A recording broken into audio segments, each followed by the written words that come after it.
All right, we're back. It's another episode of Dugout Discussions with Chris Rose. A lot coming your way over the next few minutes, and I'm super excited. We've been trying to get this guy on the show for years, and it has finally happened as we catch up with the center of attention up there in Seattle, Julio Rodirguez. See, I look at this jersey, and I'm thinking, you could have been like a shooting guard in the NBA, huh? You got skills or no? Maybe I can shoot a little bit. I'm not the best one, but I can definitely make some buckets. Okay. Well, you better D up. The way you D up out there, can you lock people down? For sure. I think I got the size for it. Oh, okay. How's the lateral movement? Good? No, that's good too. Okay. Quickness? Yep. All right. Explosive. I can stay in front of people, I would say. Hey, does Tatis still get pissed at you for doing that thing to him in center field? I think he enjoyed it. Obviously, when we talked about it, like he said, like he had a feeling that I caught it, but he was all the way in second, that he wasn't sure. But we laugh it off, and like we're still homies, so we're good. Okay. He hasn't stolen one from you, man. Not yet, but I'm definitely positive that he's waiting for the opportunity. He wants you to hit one, and you got your pop that direction. Yeah, I'm telling you, like he told me that he's just kind of waiting for me to hit one over there. So I want to hit over his head far enough so he doesn't rob it. Yeah, well, you had that great couple moments this year with Willy Adames. We had Willy on this show and talked to him about it, and he said the minute he rounded first and his first base coach is sent into his second, he was thinking, what the hell am I doing? Were you thinking the same thing? Yeah, that's literally said, where are you going? Like literally the first thought when obviously like every time like somebody hits a ball in the gap, like I'm expecting them to run, but like more often than not, like I know when they have a chance to kind of go or not. And whenever I saw that he actually kept going, I was like, well, thank you. Easy assist. So what'd you tell him when you got to second base as you were trotting out for the end of the inning? I just told him like, bro, why are you running on me?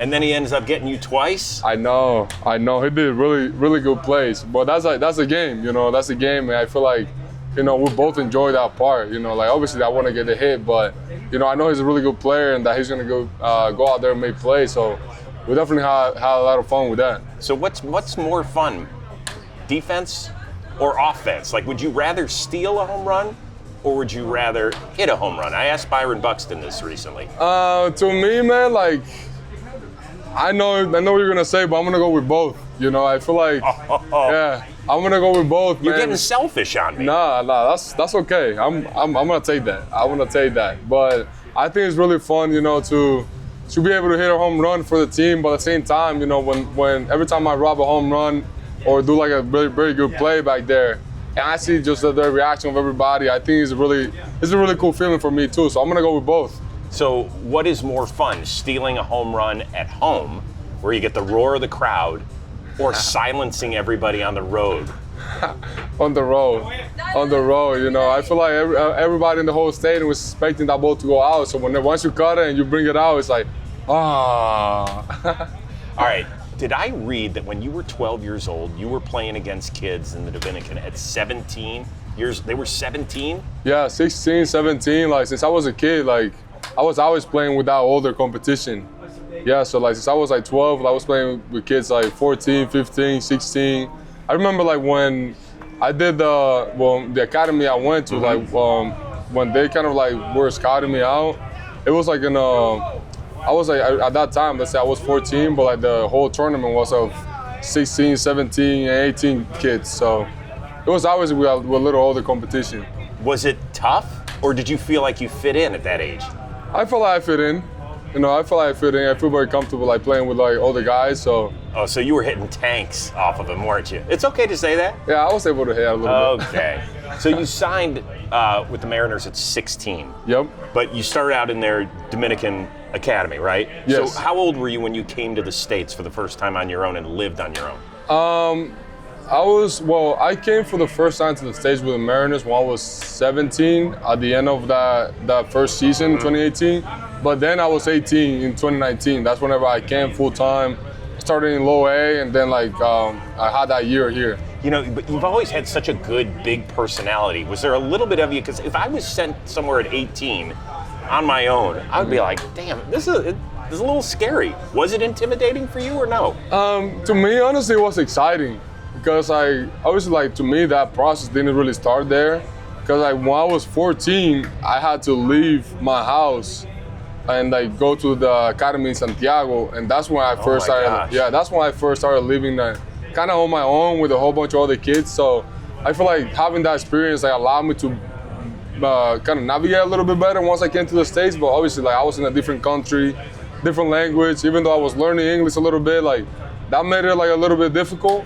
But then I was able to get like used to it and like kind of keep thriving in it. So Miggy Rowe, who's been a long time buddy of this media company, told me that when he came here from Venezuela at age 17, he learned a lot of English through rap and things of that nature. And so he would walk around the house where he was staying with a host family saying all the words that you probably shouldn't say, and they had to pull him aside and be like, Miggy, yes, those are words, but we're not going to use those around the house. How did you learn your English? I feel like it was a combination of different things. I feel like when I was in the DR, like my parents made it a point, like when I went to the academy, for me to like learn English. So I was going to an institute over there since I was like around like maybe like late 14s, early 15. I started going.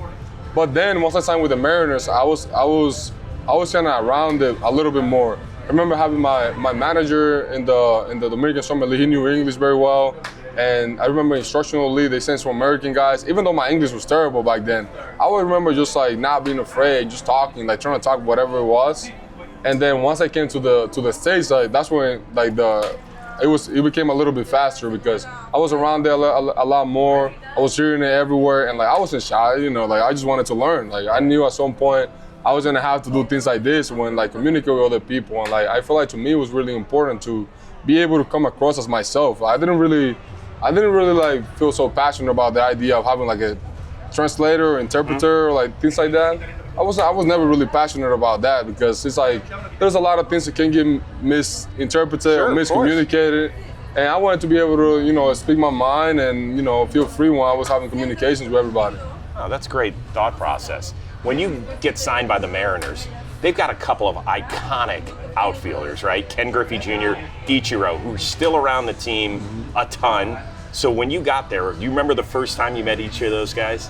Well, the first time I met Ichiro, I remember it was in 2019. I was walking from like one of the backfields in spring training, and I was getting closer to the cage, and I would just remember like hearing this sound. Like when he hits, like he does that grunt. I was like, who's hitting in the cage right now? And whenever I saw it was Ichiro, I was like, man, like that's like Ichiro Suzuki. Like he was a big name in the Dominican Republic when I was a kid, and till this day, I remember like my mom and we used to play like this baseball game, and she beat me one time like playing with the American League team, and like she always mentioned that it was Ichiro a big part of like why she beat me. She still holds her up. Way to go, Mom. Yeah, she still holds her up on me. But he was always a big name, and I remember when I met him, I was starstruck. Like I just didn't think he was a real player like that, And I remember I sat there like watching him hit, and when he was done hitting, I asked him for a picture, and now he's my playing catch partner, and like we're very good friends. And Ken Griffey, I remember when I met him, it was at the complex too. Like he just popped out of the corner, and he was like, smiley and that big energy, personality, and I was like, wow, like that's Ken Griffey Jr. right there. Like I was really starstruck too, and I was able to talk to him for a little bit, and have a good conversation with him too. So you still throw with Ichiro? Yeah, every time I'm at home. Yeah. Dude can still wing it, can't he? Yeah, long toss every day. He shacks every day. He hits every day, and like still trains like if he's getting ready to play at 640. And by the way, the biggest secret, even during his career, was that his English was great. Like he could spin it with anybody. Definitely. He can definitely talk with anybody. I feel like he just feels more comfortable. Of course. Why wouldn't you? I get it. Well, yeah, Alan does a great job, translating, and they know each other for so long. But I think he definitely knows English. So we're taping this at a time where you guys just made a big trade for Josh Naylor. I understand that it's going to cost somebody a job in your clubhouse, and that's the bad part of it. But I imagine as a guy who wants to win and wants to see this improve, you're like, let's step on the gas. Are you walking up to the front office and be like, hey, I still have Eugenio Suarez's number in my phone. Like, if you want to reach out, let's go get him too. I mean, for me, like honestly, like they're gonna do their part, and I'm gonna do my part, just like showing up to the field. But You have a wish, don't you? I mean, I just feel like, I let them do their thing. I feel like that's something that, obviously, I want to be able to play with the best team I can possibly play. With all the teammates I can possibly play, the better they are, the better the team is. But at the same time, I can't worry. The only thing I can worry about is just like, being the best that I can in center field and like kind of let them do their job. I feel like they have the best interest for the team, and I feel like, they showing it up. And like you said, like, it's gonna cost somebody something, Right. Like that's a very sad part about the game. But like, you can deny that Josh Naylor is a really good player, and like that he can for sure help a team win and like get to where we want to get, and to where everybody wants to see us play. It's in the playoff and like make it run and like, get into the World Series and hopefully like bring the first World Series for the Seattle Mariners. That's the whole goal, and I feel like that's why we all like get ready to play every single night. Do you guys feel that you haven't been there? I mean, or does that weight not even factor into your thought process? I just feel like we want to. I feel like we want to. We want to be part of something special, and I feel like that's something that we don't need to talk about it. We all know what it means to be here and like what we want to accomplish as a team. I feel like that's something that since I got here, I remember in 22, like that was a thing. That was a thing, and like we all know. Yeah.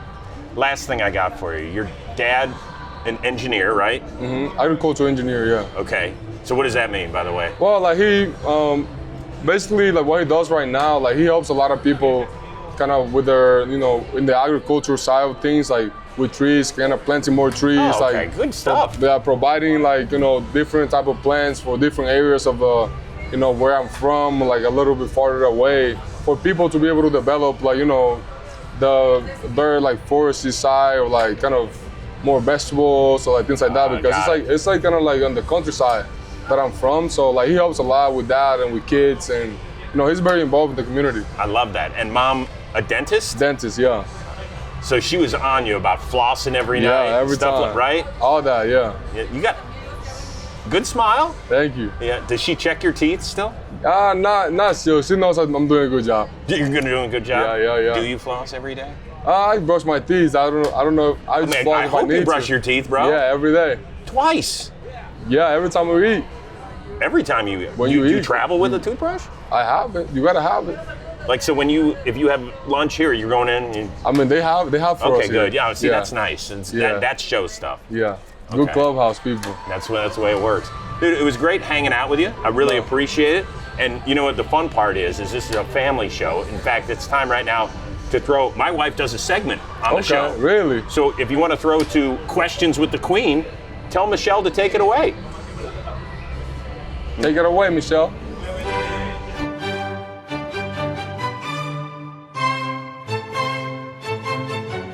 I've noticed sometimes position players have to pitch in games. It seems cute, but do you like it? I mean, I get it because you don't want to waste arms.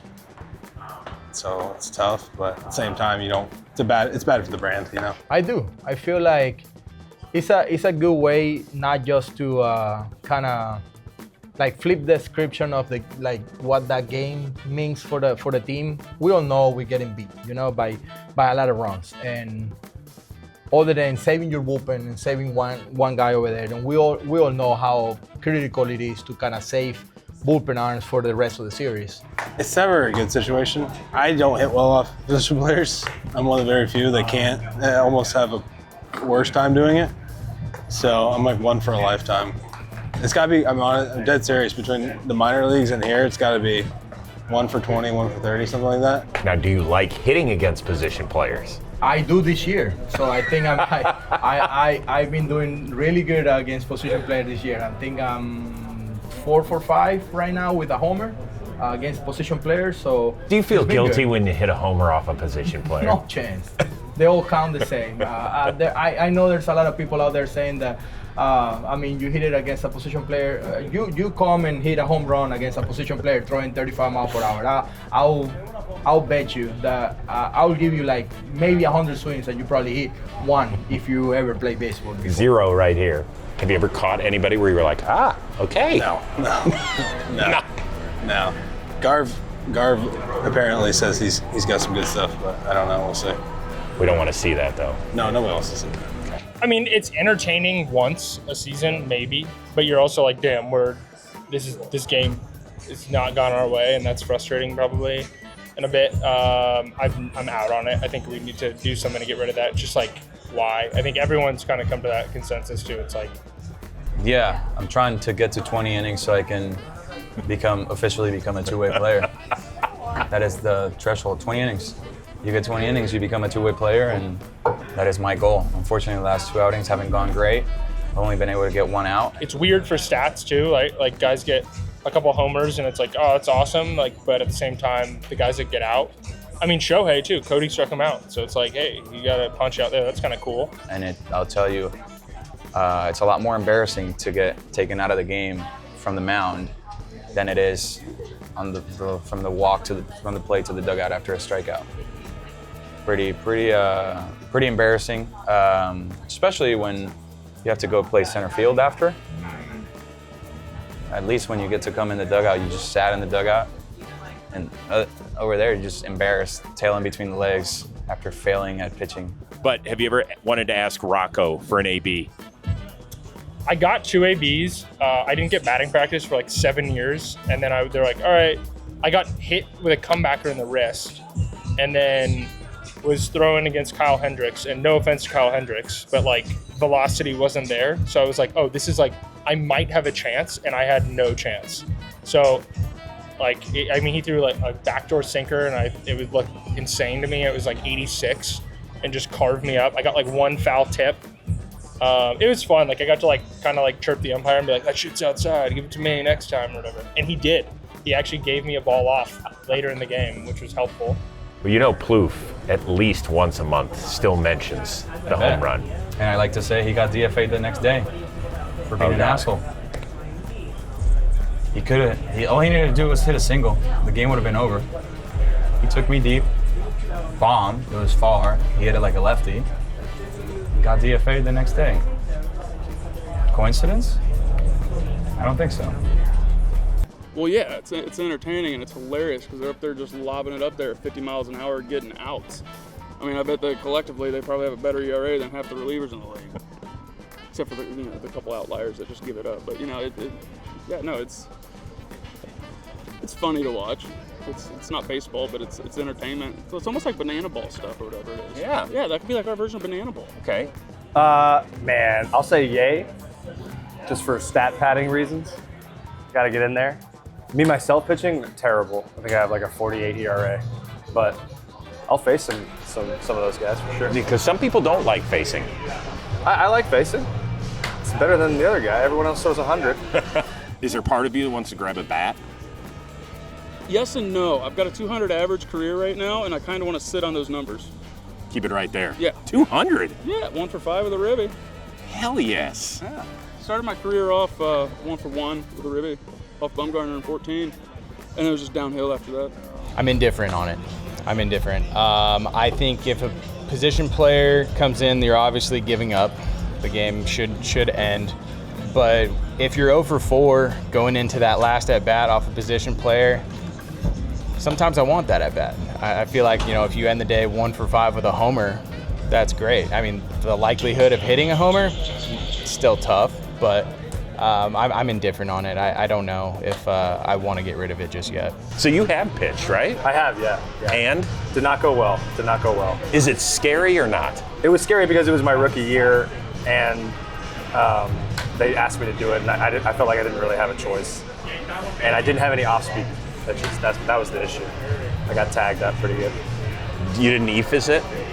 No, I remember getting Jeff Mathis to 0-2, and then I almost hit him in the head with I was like, okay, I'm going to try and go up hard here. But then I almost hit him in the head, and then I was scared the rest of the time. I just threw it right down the middle of it, just teed off on it. Would you ever like to pitch? I have. Oh, you have? Yeah, I got 2 innings. Back in 2019, though. And was it memorable or not? First outing went great. It was against Miami. I think I gave up a single. That was it. Second outing, I threw twice in like 3 or 4 days, so it was pretty quick. Second outing was against LA. AJ Pollock hit a homer backside in San Diego, ruined my ERA, and then got a couple 1, 2, 3 after that. Then they brought Russell Martin in to throw, led the inning off with a double. So the next day, come into the stadium, and I could have swore I needed Tommy John. My elbow hurt so bad because I wasn't lobbing it. I was actually trying to throw. I think I was topping out at like 86, and then definitely thought my elbow was gone. But thankfully it's intact. We're good. I like it as the pitcher because it's fun, right? Like it's something we don't do. I think it's a waste of time, but I've had my fair share of innings in the big leagues, so I enjoyed it. You also have one of the most impressive strikeouts ever, do you not? I do. That was a good one. I've got 2 now, but that one was weird. I mean, I just did not expect it at all. I thought I was going to face Trout as well, but he got pinch hit for. Ohtani, I got him.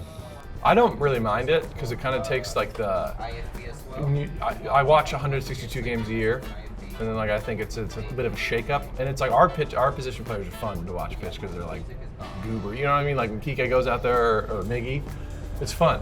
So I really don't mind it, but I can see how other fans find it to be relatively annoying, especially if you're winning and you're like pitching a position player. But I think it's great, especially when you know how like the demand of arms and how hard it is to pitch all season long. It like really helps the bullpen out. Didn't he send you something, or what did he do afterward?